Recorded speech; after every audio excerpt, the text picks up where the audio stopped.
తాకట్లో ఉన్న మీ బంగారాన్ని విడిపించి ఆ రోజు ఆన్లైన్ రేటుకి కొంటాం. Sharma gold company. నమస్కారం, సుమన్ టీవీకి స్వాగతం. ముందుగా సుమన్ టీవీ ప్రేక్షకులందరికీ శ్రీ విశ్వావసునామ ఉగాది శుభాకాంక్షలు. ఈ విశ్వావసునామ సంవత్సరం ద్వాదశ రాశుల వారికి ఎలా ఉండబోతుంది, భవిష్యత్తు వర్తమాన కాలాలు ఎలా ఉండనున్నాయి, దేశ కాలమాన పరిస్థితులు ఎలా ఉండబోతున్నాయి, ఎటువంటి పరిహారాలను మనం పాటించుకోవాల్సిన అవసరం ఉంటుంది, ఈ విషయాలన్నీ కూడా తెలియజేసేందుకు మనతో పాటు ఉన్నారు దైవజ్ఞ బ్రహ్మశ్రీ వీరాపురం సుబ్రహ్మణ్య స్వామి గారు. గురుగారు నమస్కారం. శుభాశీస్సులండి. గురుగారు, ఈ విశ్వావసునామ సంవత్సరం మరి ధనుసు రాశి వారికి ఎలా ఉండనుంది? వీళ్ళకి ఆదాయ వ్యయాలు ఎలా ఉన్నాయి? రాజపూజ్యం అవమానం ఎలా ఉంది? చాలా మంచి విషయం అడిగారు. మనము ఈ విశ్వవాసనామ సంవత్సరం ఏ రాశి వారికి ఎలా ఉండబోతుంది అనే ప్రతి విషయం కూడా మనం తెలుసుకుంటూ ఉన్నాము. అందులో భాగమే ధనుసు రాశి. అలాగే ఈ విశ్వవాసనామ సంవత్సరం ధనుసు రాశి వారికి ఆదాయం 5, అలాగే ఖర్చు కూడా 5. ధనుసు రాశి వారికి సమానంగా ఉంది. ఆదాయం ఎంత ఉందో ఖర్చు కూడా అంతే ఉంది. ఇక్కడ రెండు కూడా సమానంగా ఉన్నాయి. అయితే ఇక్కడ విషయం ఏంటంటే రాజ్యపూజ్యానికి వచ్చేటప్పటికి గౌరవార్థం 1, అవమానం 5. అయ్యో. ధనుసు రాశి వారికి గౌరవించే వాళ్ళు 1 ఉంటే అవమానించే వాళ్ళు 4 ఉన్నారు అధికంగా. అంటే 5లో 1 తీసేస్తే 4 ఎక్కువగా అవమానించే వాళ్ళు ఎక్కువగా ఉన్నారు. అంటే ఈ రాశి వారికి శత్రువులు బెడద తప్పదు. అంటే వీళ్ళకు తోడుగా ఉంటూ వీళ్ళ పక్కనే ఉంటూ వీళ్ళ కింద గోతులు తీసేవాళ్లే ఎక్కువగా ఉన్నారు. ఎవరినైనా నమ్మారు అంటే మోసపోయినట్టే. ఏ పనైనా గుట్టుగా చేసుకోవాలి. మనం చేసే పని, ఈ రాశి వాళ్ళు ఏదైనా ఒక పని చేస్తున్నారంటే ఇతరులకు తెలియచేయకూడదు, ఇతరులకి చెప్పకూడదు, బహిరంగం చేయకూడదు. వాళ్ళు చేయాల్సింది గుట్టుగా చేసుకోబోతూ ఉంటే వాళ్ళు అనుకున్న దాన్ని సాధిస్తారు, అనుకున్న స్థాయికి ఎదుగుతారు. లేదనుకోండి వీళ్ళకు మధ్యలోనే తలంచిన కార్యము మధ్యలోనే ఆగిపోయే అవకాశం ఉంది. ఆదిలోనే అంటారు కదా, అడ్డంకులు వచ్చే అవకాశం ఎక్కువగా ఉన్నాయి.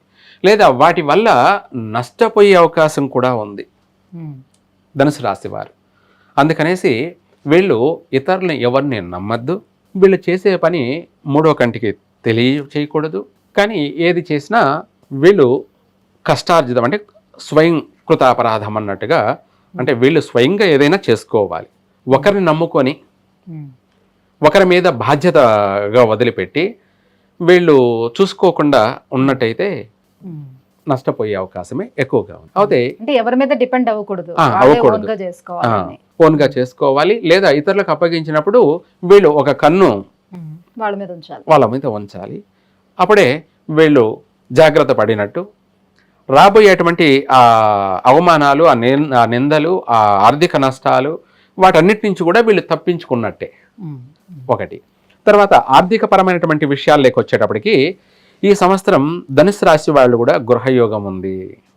చక్కగా ఈ సంవత్సరం మొత్తం మీద, అంటే ప్రారంభం నుంచి మళ్ళీ అయిపోయేటువంటి నెక్స్ట్ 26 ఉగాది లోపు ఇల్లు అయితే కొంటారు. అది వాళ్ళ స్తోమతను బట్టి, వాళ్ళ స్థాయిని బట్టి, చిన్నదా పెద్దదా అనేది పక్కన పెట్టేస్తే స్థిరమైనటువంటి నివాసాన్ని ఏర్పాటు చేసుకుంటారు. 1. తర్వాత వచ్చేసి ఆర్థిక పరమైనటువంటి విషయాలలో వీళ్ళు వ్యాపార పరంగా బాగా లాభాలు గడించే అవకాశమే ఉంది అధికంగా. ఉద్యోగం చేసే వాళ్ళకంటే కూడా వ్యాపారాలు చేస్తూ ఉన్నారు కదా, ఎప్పటి నుంచో వ్యాపారాలు చేస్తూ అంతంత మాత్రంగానే ఉన్నవాళ్ళు కానీ, లేదంటే నష్టపోయి ఉన్నటువంటి వాళ్ళు కానీ, వాటన్నిటిని కూడా ఈ సంవత్సరం రికవరీ చేసుకుంటారు. ఈ సంవత్సరం వాళ్ళకి విరక్తి చెంది ఉంటారు. అంటే చేసి ఎంత చేసినా ఇంతే కదా జీవితం, లాభం ఏమీ లేదు, చేస్తున్నాము, మా కష్టం వృధా అవుతుంది అనుకునేటువంటి వాళ్ళందరికీ కూడా ఈ సంవత్సరం ఒక ఆశను కలగచేస్తుంది. పర్వాలేదు, మనం ఈ పనిని ఇంకా పెంచుకుంటా పోవచ్చు. అంటే ఈ వ్యాపారాన్ని, చిన్న వ్యాపారాన్ని కాస్త పెద్ద వ్యాపారంగా మనము నమ్ముకొని చేస్తే ఇది మనల్ని కాపాడుతుంది అన్న ఒక మనిషికి నమ్మకము, భరోసా కలుగుతుంది. అధికంగా వ్యాపారాలు చేసేటువంటి వాళ్ళు ఈ సంవత్సరం బయటపడతారు, అప్పుల బాధల నుంచి బయటపడతారు. వీళ్ళకు ఒక నమ్మకం కలుగుతుంది, భగవంతుడు కూడా ఉన్నాడు అనే నమ్మకం కూడా వీళ్ళకి ఈ సంవత్సరం కలుగుతుంది. గత సంవత్సరాల్లో అనేక ఇబ్బందులు పడ్డారు ధనుసు రాశి వాళ్ళు కూడా. ఆర్థికపరమైనటువంటి విషయాలలో ఎక్కువ శాతం నష్టపోయిన వాళ్ళే అధికం. వాళ్ళ కష్టానికి గుర్తింపు లేని రోజులు. అటువంటిది ఈ సంవత్సరం వీళ్ళ యొక్క కష్టానికి గాను ఫలితం ఉంటుంది. అలాగే సన్మానాలు సత్కారాలు కూడా కలుగుతాయి. అవమానాలు ఉన్నప్పటికీ మిగతా విషయాలలో వీళ్ళకు కలిసి వచ్చేటువంటి కాలం. విద్యార్థులకు కూడా చక్కని మంచి విద్యాకాలము, పాస్ అవుతారు విద్యార్థులు. విదేశీ యోగం గురించి ప్రయత్నం చేసే వాళ్ళకి ఈ సంవత్సరం ప్రశాంతంగా చేసుకోవచ్చు. ఇంకా కూడా ఈ ధనుసు రాశి వాళ్ళు వీలైనంత వరకు వీరాంజనేయ స్వామిని, వీర ఆంజనేయ స్వామి అంటే ఆయన వాయుపుత్రుడు అంటే సంచరించేవాడు. ఆయనను పూజించడం వల్ల విదేశీ యోగం అనేది ఈజీగా సులభంగా తొందరగా నెరవేరుతుంది. అంటే చాలా రోజుల నుంచి ప్రయత్నం చేస్తూ జరగక ఆగిపోయి ఆటంకం ఏర్పడి ఏదైనా ఈజా వల్ల కానీ లేదంటే అమౌంట్ అనేది బ్యాంకులో లేకపోవడం కానీ ఏదో ఒక కారణాల వల్ల అనేక కారణాల వల్ల ఆగిపోయి ఉన్నటువంటి వాళ్ళు వీరాంజనేయ స్వామిని పూజించడం వల్ల తప్పకుండా వీళ్ళకి ఈ సంవత్సరం విదేశీ యానయోగ ప్రాప్తి కలుగుతుంది. చక్కగా అన్ని విషయాలలో కూడా ఈ రాశి వారికి కలిసి వస్తుంది. ఆ వీరాంజనేయ స్వామిని కూడా శనివారం రోజు మాత్రమే పూజించాలి. ఇంకా కూడా చెప్పాలంటే ఆకు పూజ, తమలపాకులతోటి 108 ఆకులు తీసుకొని ఒక్కొక్క ఆకుని మామూలుగా కాకుండా వాళ్ళు శిరస్సు పైన కానీ నుదుటి పైన కానీ తగిలిస్తూ ఆ ఆకుని వాళ్ళు స్వామికి సమర్పించినట్టు అయితే అష్టోత్తరం జరిపిస్తూ వేసినట్టు అయితే వాళ్ళ తలరాతలన్నీ కూడా మారుస్తాడు.